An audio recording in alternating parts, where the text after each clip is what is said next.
It's time for bird of the day! Yep. Hooray! Oh, we gotta. Oh, we. Boy, do we have a bird this week! Oh my Yep. gosh, this bird. Yes. This bird was actually a last-minute change. Yes. I changed this bird because of something that's been happening in the news, which we'll get to later in the presentation. Don't say anything about it until I get to that point. But boy, I won't. I won't. But today's bird of the day is the Puteketeke. Look at that beautiful bird. Little water bird. We got a mom and a dad and a little baby riding on the back. Oh, it's adorable. Look at what a beautiful bird. That's Mordecai. That's a very cool looking bird. The Puteketeke. Also known as the Great Crested Grebe.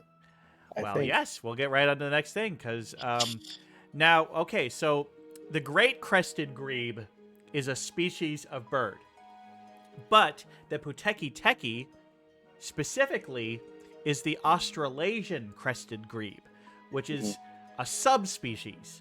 So still part of the same species, and they can breed with each other, but there's some slight variances. And so as you see the map down there, the great crested grebe is going to be found in quite a bit of Europe and Asia, parts of Africa, and also in Australia and a little bit of New Zealand. But the ones that live in Australia and New Zealand are specifically the Australasian crested grebe, and they have the nickname the Puteketeke, and that's what we're going to be talking specifically about today. Apparently, they're kind of in their own, like the genus that they're in is kind of part of its own order. They're not really cranes or anything like that. They're Poticeps, which is like Poticepediforms, Poticepidae, Poticeps Christus. It's like, okay, I guess there's just a lot of Poticep in those names. I don't know the Greek meanings, but yeah, it's what they are. Now, these birds are kind of big. 18 to 20 inches long. So actually a little bit smaller than a goose. Bigger than a duck, smaller than a goose. 23 to 24 inch wingspan. Weighing about 2 to 3.3 pounds. I wasn't able to find their lifespan information. I thought I had that entered in there. Lifespan? Who knows? Probably around 9 years. I don't know. That seems pretty typical for a bird this size. Sorry, I don't know that information. You can look it up. Sometimes lifespan information is really hard to find, and I forget that I didn't find it and don't finish the presentation because I'm dumb. Sorry! Now, one of these things is very cool about them is their mating displays. The males and the females will, like, gather up weeds and, like, strings and grass and reeds and stuff and make, like, a little bouquet, and then when they're carrying them, they'll see another one that has it, and then they'll be like, "Oh, I like your bundle of stuff." And they'll be like, "I like your bundle of stuff." And then they start dancing with each other, and they'll do like circles around each other, and they'll do little chest bumps and like shaking their feathers and poofing out their feathers and do all sorts of crazy fun stuff. These happy little birds dancing and showing off their bouquets of weeds. I love it. These guys, once they make the nest, they're going to be nesting kind of on the ground, little ground nests made with, reeds and sticks and stuff, kind of a little patch in the mud. It's kind of what they do. Oh, you're right. He's already got his twigs. Yeah. He can dance. Yeah, you can go dance with one of these guys. I understand. I impress the ladies by showing off my twig. Yeah. I understand what the Puteketeke you're doing. Absolutely. Yeah, they're going to have about 4 eggs per clutch, and usually just 1 clutch a year. They may do a second one if the first one fails very early. But yeah, usually just 1 per year. Both parents are going to take turns incubating the eggs, so that's very nice. And then once the chicks are born, both parents are going to care for them. Although, like many of these larger bird species, the young are surprisingly capable straight from birth. They're not like little tiny passerine birds that have to sit in the nest for a couple weeks, completely helpless and weird little lumps of disgusting looking things. Look, I'm allowed to say that I was a weird little disgusting lump at one point myself. But no, they're able to, like, within a day, they're able to swim and walk around on their own. And though the parents do feed them quite a bit, they're capable of catching some easy to catch things. They learn to hunt pretty quickly, but mostly they're just like foraging for like small little grubs and stuff when they're little babies. Because as they get older, they become actually quite skilled hunters. Those beaks of theirs, sharp, pointy beak, great for stabbing a fish. They love fish. But they'll eat other small aquatic animals like frogs and salamanders and lizards and little crustaceans, stuff like that. Well, yeah, one of the cutest things that they do is that rather than swimming beside their parents, they'll usually just climb right up on their parents' backs. And so you'll often see little baby Puteketekes riding on the backs of their parents, as you can see in that bottom picture there. And it's so cute. And I think it's interesting, like, look how different their feather patterns are when they're a baby compared to when they're adult. They don't get that big crest until their second year. And they kind of lose a little black and white coloring and start to get more of the browns and reds. And they really grow up to be very beautiful birds. Very, very beautiful birds. Now, one of the interesting thing is that, for the great grebe, the ones that are up in Africa and Europe, mostly the Eurasian ones will migrate. The Puteketeke does not. They do not. So they are non-migratory. Okay, I said this is all going to be about the Puteketeke, but a lot of these facts here are about the great crested grebe as well. Because, one of the things that they used to have a huge population in the United Kingdom, and they almost went completely extinct because hoity-toity people were, like, killing them all to steal their feathers. Not cool! Not cool, Britons! Not cool. I mean, if this grow back, why do you need to do things for them, you know? Yeah. Well, and then the town of Kalvatsa, you see they put them on their crest. That's pretty neat. That's pretty neat. In terms of one of their behaviors, one of the coolest things that they do is they puke. Yeah. They eat their own feathers, which somehow aids in their digesting. So yeah, when they preen themselves, they just swallow that. And then those will like build up in their stomach and like clump up, and then they'll puke it out. And they do that a lot. They're coughing up, they're not hairballs, they're coughing up feather balls all the time. And that's kind of gross.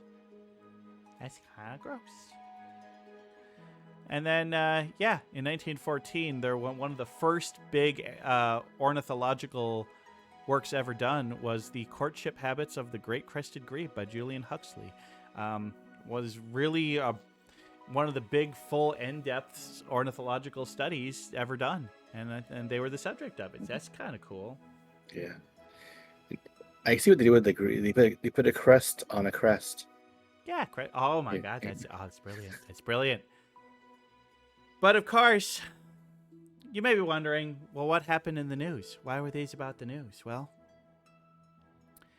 the Puteketeke was recently voted the Bird of the Century by New Zealand. They do an annual contest of Bird of the Year, but for some reason this last year they decided to call it Bird of the Century, to pick the greatest bird, and specifically to highlight birds that were low in population, because there's only about 1,000 Puteketekes left in New Zealand.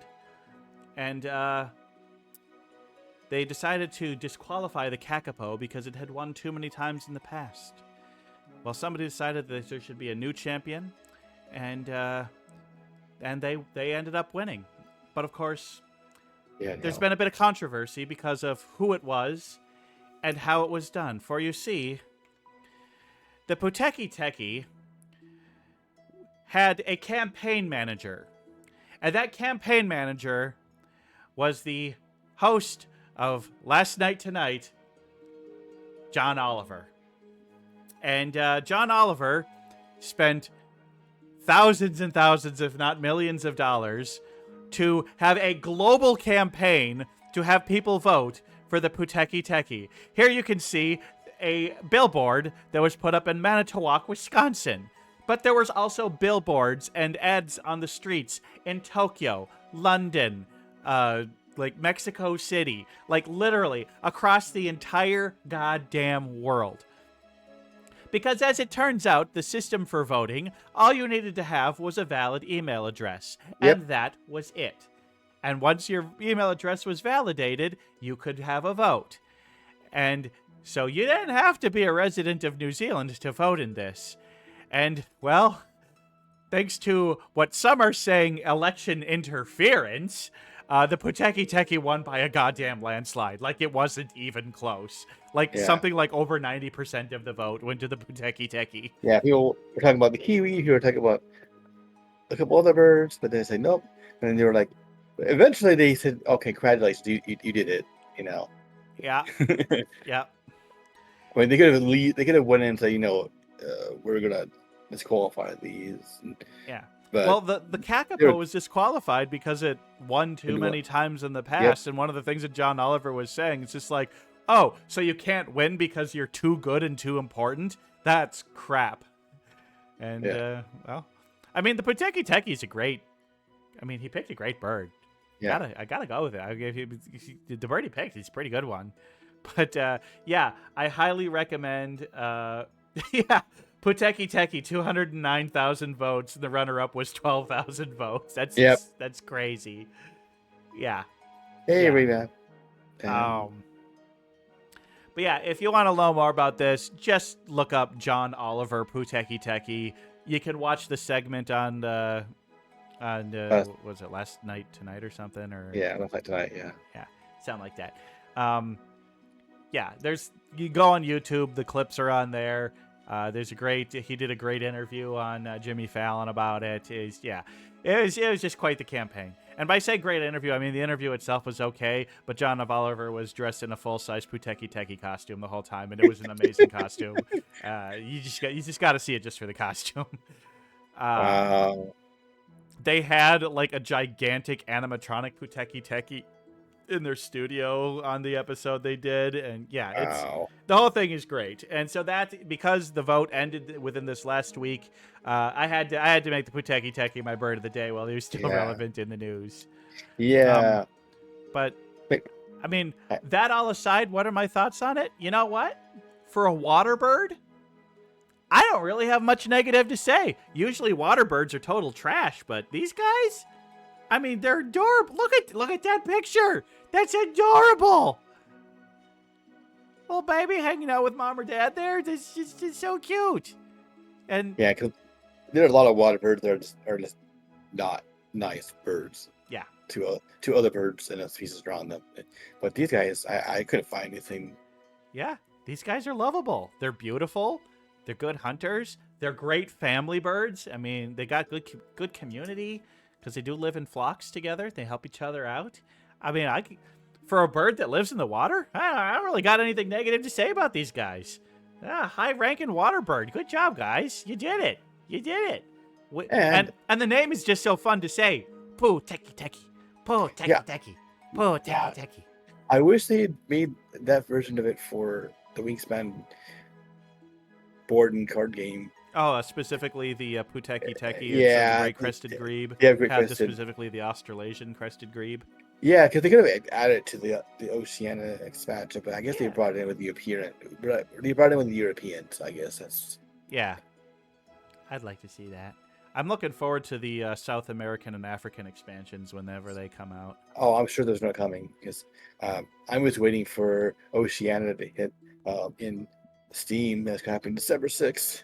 I'm surprised they did Oceania before Africa. Because, Africa is, really got a lot of iconic birds. I think they wanted a smaller set for that one. Yeah, they didn't want to have see it. And there's a lot of birds in Africa. And then Asia, when they did the Asia expansion for the board game, it's a standalone game on one side, also an expansion for the base game for more players. That's true. Yeah. So, I guess they're trying to mix up. From marketing's perspective, they're mixing things up. So since the last one's a small one, we're gonna have to expect something big. Either South America or Africa will be the next. Africa's, one. Think of all the African birds. You got most species of hornbill. You got the ostrich. You got secretary birds. We got sociable weavers. We got I mean, Hmm. so many, so I many. mean, we got the emu in the Oceania, but we don't get an ostrich because ostrich are the other continent. Yeah. All right. Well, I think that pretty much wraps up this bird of the day. Pretty good bird of the day. Yeah. Thanks to everybody for watching. If you're watching this on YouTube, hit like and subscribe. Apparently that Hmm. helps. And watch the video to completion, which if you're hearing me say this, you already have. So I don't know why I'm bothering saying it. I don't really care about my numbers on YouTube. My most watched video, which is like as many views as all my other videos combined, is my Hmm. Halloween decoration video. It's like, Okay. okay, yeah, yeah. All right, well, let's head back to the studio. All right.